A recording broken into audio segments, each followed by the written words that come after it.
Welcome. You're listening to John Hyman from Commercial Real Estate Online. This is one of the many training videos that we put out for commercial real estate agents and brokers around the world. This particular video is all about key performance indicators and how they can impact a commercial real estate agent and their activities in today's market. If you haven't visited us before, you can do so at the website, which is commercial-realestate-training.com. And now on with this particular program. As I said, it's about key performance indicators and how they have a value and a very useful strategy and approach to the market today. Certainly some agents have absolutely no idea what their position or ranking would be in the local property market when it comes to achieving results. And that's a problem. They might know who their competitors are, but they really have no awareness of the personal ranking that they may have with listings, with deals, with market share, and of course competitors are always out there. So those four factors come into play. What is your position? If you are an agent or a broker today, how do you rank against your competitors? What are your deals in comparison to others? How many listings do you have, and what is your market share? Very interesting questions. So let's look at the next stage of the equation. A gradual process. Building a commercial real estate business is definitely a gradual process that is supported by regular actions and routines of the agent or the broker. Over time, the right routines will bring in more inquiry, of course, and quality clients, better listing opportunity and commissions. So a top agent will normally refine and improve their actions and efforts so that their results will improve. And that's a good reason to have a look at your key performance indicators. So, as I said, it's a gradual process. It takes time to be a good agent. You will get better listing opportunity over time through systemization and undertaking the right tasks every day. Of course, you need to improve inquiries coming to you, and to track all of that, you can look at your key performance indicators. The quality clients that you can generate from the market today will help you with improving the overall position that you have with listings, with commissions, and opportunity into the future. So you do need key performance indicators. So let's look a bit further here. Performance-based industry. Well, yes, we are in a performance-based industry, and on that basis we should understand how our personal results are improving. That is, at the agent and the broker level. We should be strategic in what we do. The competition will always be out there as we pitch and present for listings. So wouldn't it be good to understand how your efforts are improving so you can boost your business profile and your income? That's what it's all about. Certainly the market, the industry has a lot of opportunity, but ultimately you need to boost your profile to get your income to grow. And of course, your competitors will always be active in your market, be it in your town or city. So you need to understand who they are and why they are your competitors. How do you rank against them? What's their points of difference? What are your points of difference? And from all of that, you can look at how results are improving. And that should be tracked monthly and quarterly and annually on a broker or an agent perspective against the competitors that are actually doing other things in your market as well. So that could be in sales and leasing, or it could be in property management. So it is a performance-based industry. Indeed, if the performance is low for an agent or a broker, they will not last very long at all. That is an unfortunate fact, but it is a reality. You can't stay in the industry too long without getting results. So let's look at number 4. What are the indicators? What are the key performance indicators that we need to track? Well, by setting these KPIs for yourself, you are taking an interest and a strategic position in how you are improving. Now that's a good thing. So what are these indicators and how can you use them? Well, let's have a look at these particular points I've got here and we'll go through them individually. So let's pick coverage. It is important to know that all parts of our industry are impacted by and should be assessed with KPIs. That's across sales, leasing, property management, listing, renting, and advertising. All those factors are assessable. When you know the numbers, you can see what's working and what needs improvement. You can then make adjustments. Of course, track the segments of the market that you work in so you can improve your efforts where necessary. And if you look at the overall activities of advertising, for example, if you get a lot of advertising funds in as part of vendor paid advertising, well, those advertising funds will help you with leasing activity and sales activity, and of course renting and selling. So that's how it's all linked. If you track your numbers here and improve your numbers here, that's going to help with the inquiries coming to you, and that will have a direct flow through to leasing, selling, sales, and renting. Of course, listings are impacted as well. Property management is a little bit different, and certainly the KPIs do apply to property management, but in a different way.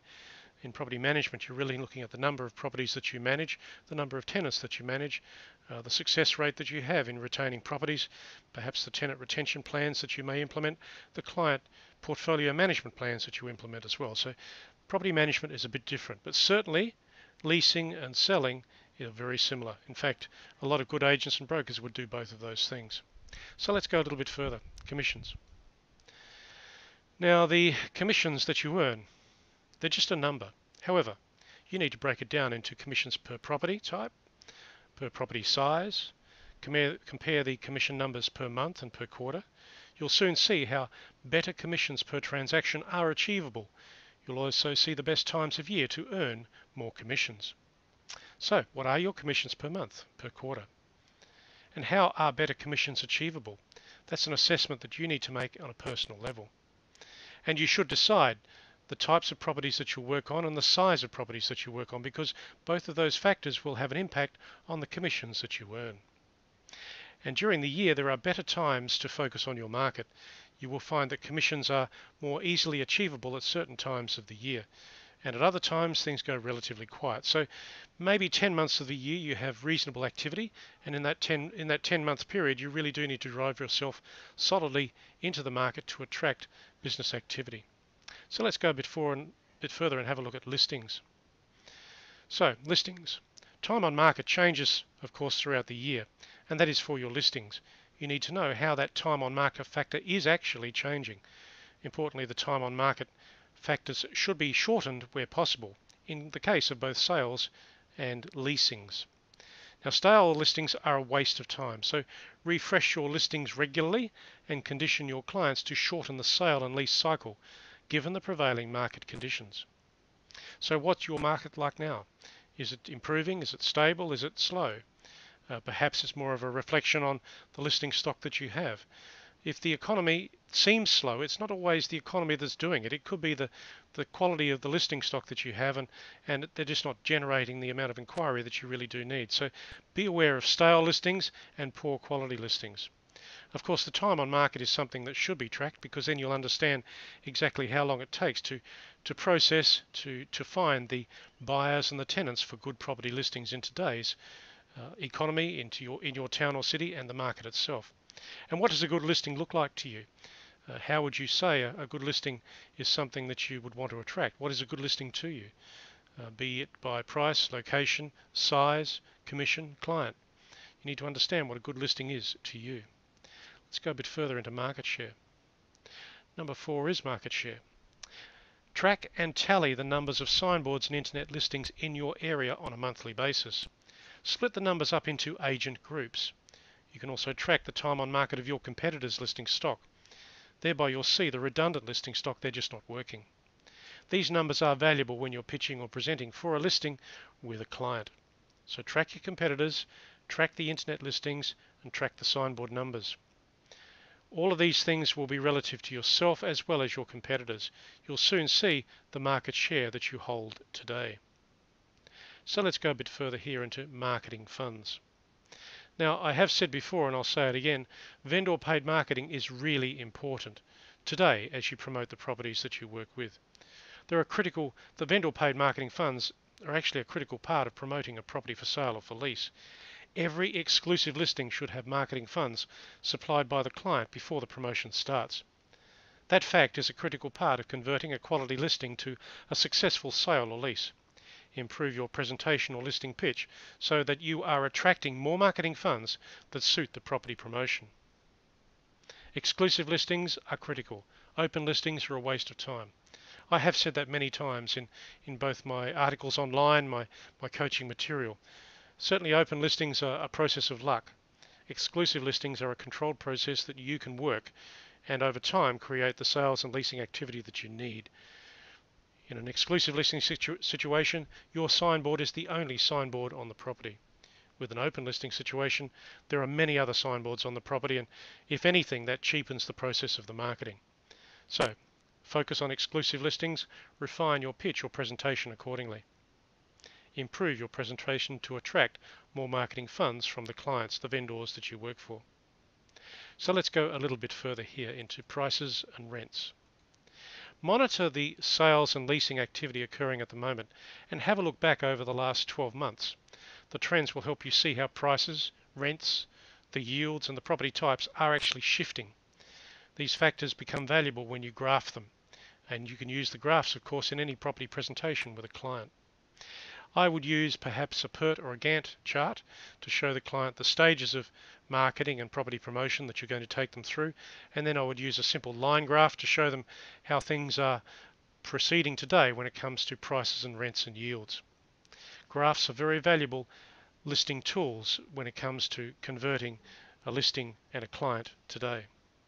So, in moving back through all of these topics, go back to the beginning here. Performance indicators, key performance indicators. So do you know how at the moment you are positioned in the local property market, given your competitors, your listing types and the property types?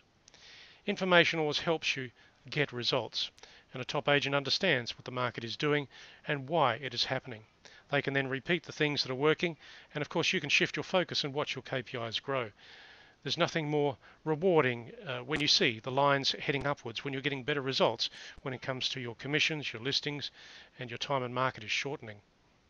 So that's the end of this particular video. It's about key performance indicators for commercial real estate agents and brokers. And as I said before, if you haven't visited our website, please do so. The website is commercial-realestate-training.com. And the website is right here. My name is John Hyman. I put many articles, tips, tools and ideas at the website for you to download. Many of them are free.